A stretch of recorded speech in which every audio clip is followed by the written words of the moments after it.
चलता रहूँगा पथ पर तो चलने में माहिर हो जाऊँगा। चलता रहूँगा पथ पर तो चलने में माहिर हो जाऊँगा। या तो मंजिल मिल जाएगी या फिर अच्छा मुसाफिर बन जाऊँगा।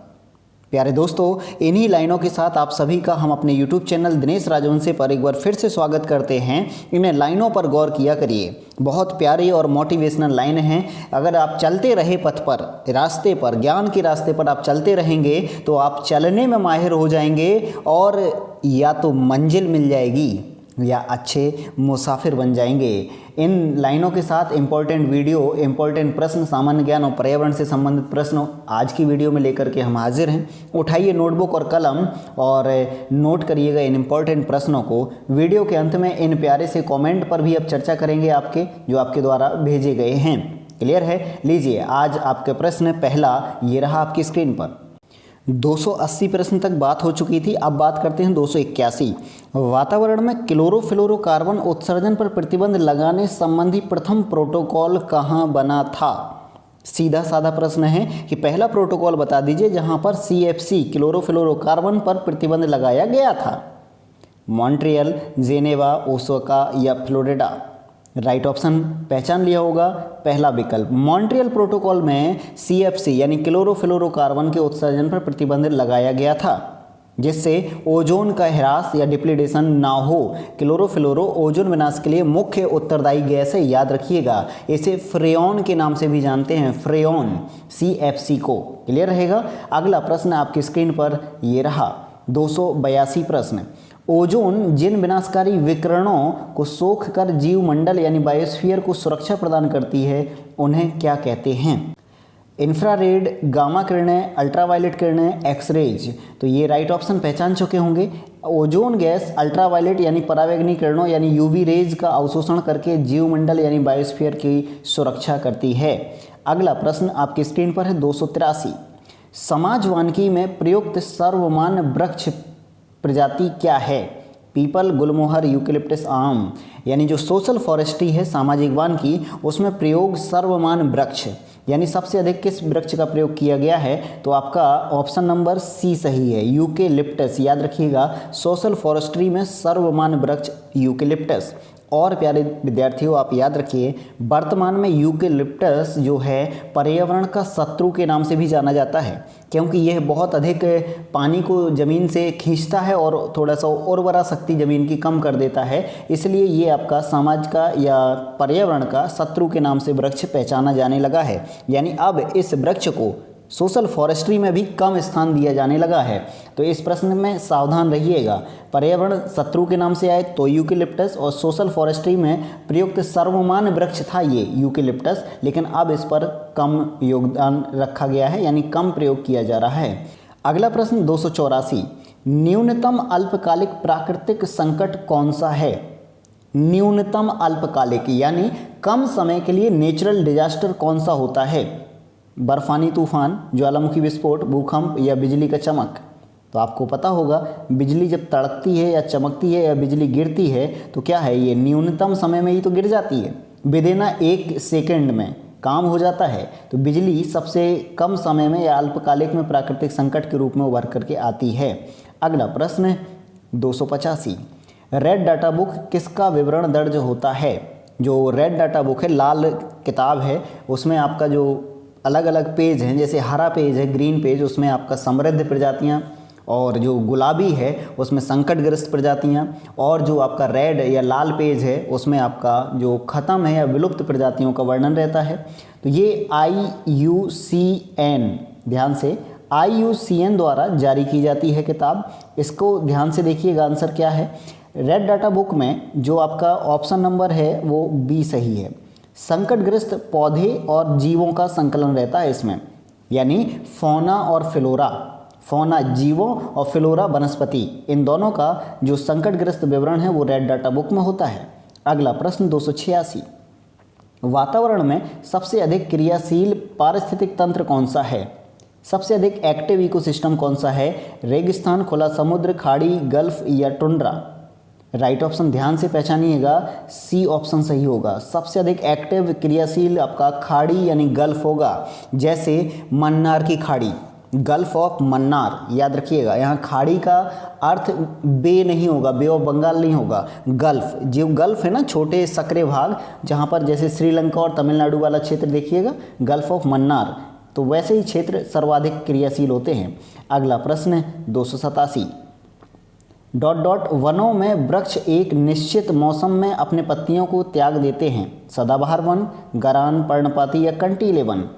कौन से वन हैं? तो ये आपके पर्णपाती वन हैं जो एक समय निश्चित मौसम में अपने पत्ते गिरा देते हैं या त्याग देते हैं। अगला प्रश्न 288, ध्यान से देखिएगा, अल्फा अल्फा, अल्फा अल्फा अगर इसका संधि विच्छेद करें तो अल्फा अल्फा एक प्रकार का नाम है, डॉट डॉट लगा हुआ है, खनिज है, जाति है, घास है या शहर है। ये आपको अगर नहीं है पता तो प्लीज़ इसको नोट कर लीजिए। अल्फा अल्फा जो एक घास है यह एक पौष्टिक घास है और ये आपका पंपास ग्रासलैंड दक्षिण अमेरिका महाद्वीप में पाई जाती है। पंपास घास के मैदान में उगने वाली घास का नाम है अल्फा अल्फा। ठीक है, तो ये आंसर पहचान चुके होंगे, सी ऑप्शन। अगला प्रश्न है आपके स्क्रीन पर, ये रहा 289, ध्यान से देखिएगा। भूमंडलीय ताप वृद्धि में निम्नलिखित में से किसका कम प्रभाव होने की संभावना होती है? भूमंडलीय ताप वृद्धि में निम्नलिखित में से किसका कम प्रभाव होने की संभावना होती है? तो राइट ऑप्शन ध्यान से चुनिएगा, तूफानों यानी हरिकेन का बार बार होना, कृषि के लिए उर्वर डेल्टा क्षेत्रों में क्षय होना यानी कमी आना, वनस्पति में प्रकाश संश्लेषण की दर में कमी होना, ध्रुवीय हिम क्षेत्रों का सिकुड़ना यानी ग्लेशियर सिकुड़ जाएंगे, जो ग्लोबल वार्मिंग हो रही है उसका कम प्रभाव यानी बहुत कम प्रभाव होगा। तो ये लीस्ट कंडीशन की बात कर रहा है, तो यहाँ पर सी ऑप्शन आपको दिख रहा होगा अगर धैर्यता के साथ आपने क्वेश्चन को पढ़ा और समझा हो तो। सबसे कम इफेक्ट किस पर होने वाला है? फोटोसिंथेसिस प्रोसेस पर, ग्लोबल वार्मिंग का, और बाकी जितने भी कार्य दिए गए हैं सब पर इफेक्ट पड़ेगा।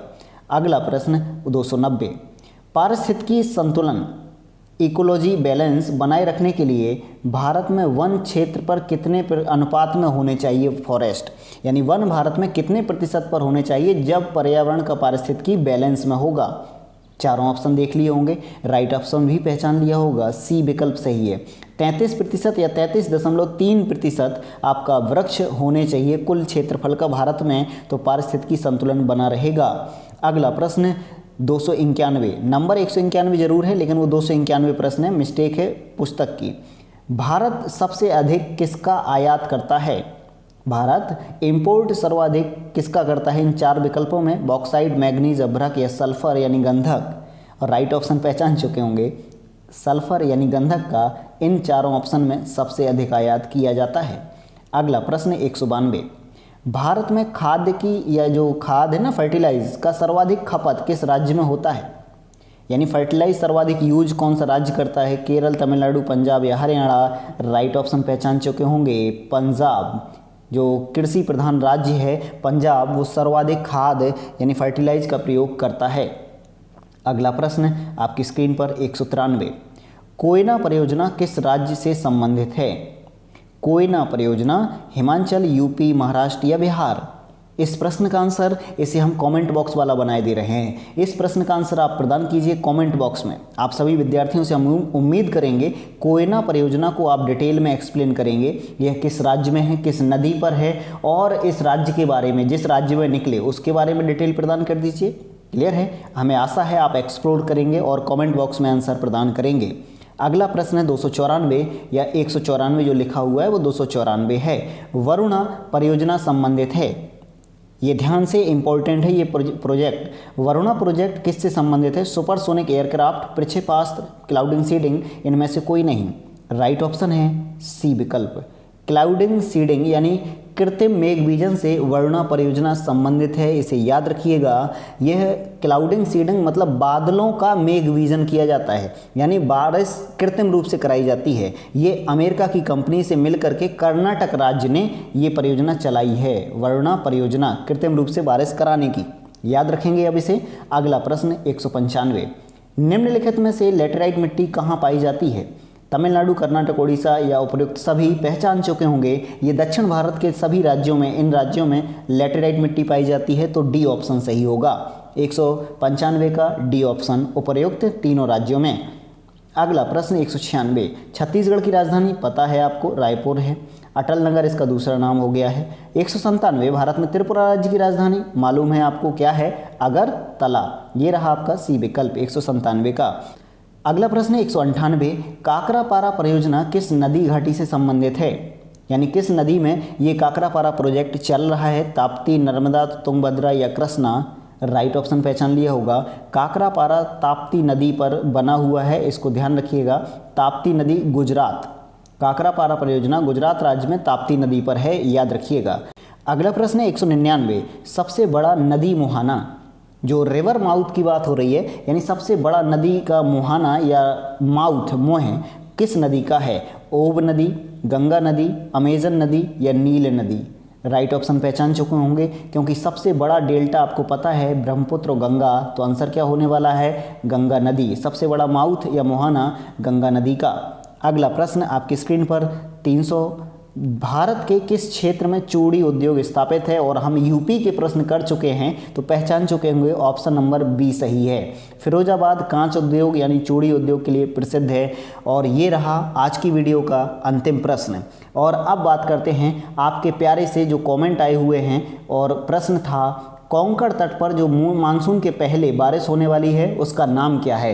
तो आप सभी ने, प्यारे दोस्तों ने, प्यारे विद्यार्थियों ने अपने प्यारे से कमेंट के माध्यम से इस प्रश्न का आंसर लिख भेजा है। और आकांक्षा वर्मा का कमेंट आपको दिख रहा होगा। मानसूनी वर्षा को क्या कहते हैं? मैंगो सावर, जो अप्रैल मई महीने में होती है। क्लियर है? और भी आपके इन्होंने डिटेल प्रदान की है। आरडवाई प्रगति जी ने भी आपकी ये डिटेल प्रदान की है, देख पा रहे होंगे।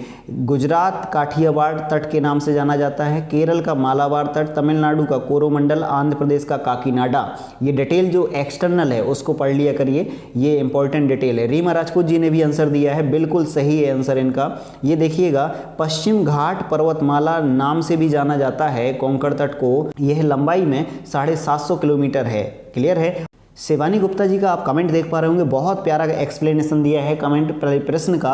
ये उन्होंने आंसर दिया है, मैंगो सोवर कहते हैं जो आपका मानसून के पहले बारिश होती है कोंकण तट पर। और भी जो हमने तट पूछे थे उन्होंने सभी एक्सप्लेन किए हैं। काठियावाड़ तट गुजरात में, कोंकण तट महाराष्ट्र, गोवा, कर्नाटक में, कनारा तट कर्नाटक में कहलाता है, मालाबार तट केरल में, कोरोमंडल तट तमिलनाडु और आधा आंध्र प्रदेश, काकीनाडा पूरा आंध्र प्रदेश, उत्कल सरकार या उत्तरी सरकार तट उड़ीसा और पश्चिम बंगाल में जाना जाता है।